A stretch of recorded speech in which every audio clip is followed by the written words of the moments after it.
రంగారెడ్డి జిల్లా శంషాబాద్ మండలం బహదూర్గూడ రెవెన్యూ పరిధిలో బుల్లెట్ ట్రైన్ భూములు కోల్పోతున్న రైతులు రోడ్డెక్కారు. ప్రభుత్వ భూములని చెబుతున్న రాష్ట్ర ప్రభుత్వం రైతులకు సరైన పరిహారం, పునరావాసం కల్పించకుండా భూములు తీసుకోవద్దని డిమాండ్ చేశారు. తరతరాలుగా సాగు చేస్తున్న భూములే జీవనాధారమని, సరైన గిట్టుబాటు ధర లేకుండా భూములను ఇవ్వమన్నారు. ప్రభుత్వం మొదట రైతులతో చర్చించి అందరికీ ఆమోదయోగ్యమైన ధర ప్రకటించిన తర్వాతే భూసేకరణ చేపట్టాలని కోరారు.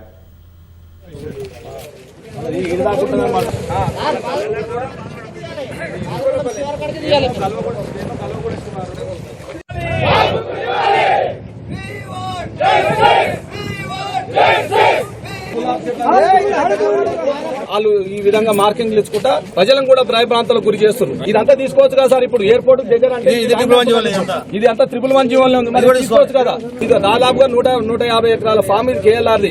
ఈ కేఎల్ఆర్ ఫామ్ ఎంబడి ఉంటే మాకు డెవలప్ వస్తుంది అంటున్నాని కేఎల్ఆర్ గారు ప్రభుత్వంతో కుమ్ముక్కయ్యి రైతులను మోసం చేసి మా బాధ ల్యాండ్ కూడా గుంజుకోవాలనే ఉద్దేశంతో చేస్తున్న ప్రయత్నం. ఎవరైనా పట్టాదారు రైతు గిట్ట వ్యవసాయం చేసి ఉంటే దాని మీద వాళ్ళకి నోటీస్ ఇచ్చి వాళ్ళని ఎక్స్ప్రెషన్ ఇచ్చి మొత్తం గ్రామ సభ పెట్టి వాళ్ళకి డిస్కషన్ చేసి వాళ్ళకి కంపెన్సేషన్ ఇచ్చిన తర్వాతనే ఏమైనా వేయాలి.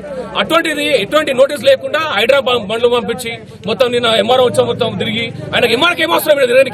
ఆయనకి ఎటువంటి నోటీస్ రానికే వచ్చి రైతులతో మాట్లాడి చేసి అప్పుడు అక్వేషన్ చేస్తే అది వేరే విషయం. కంపెన్సేషన్ లేదు, ఏం లేదు.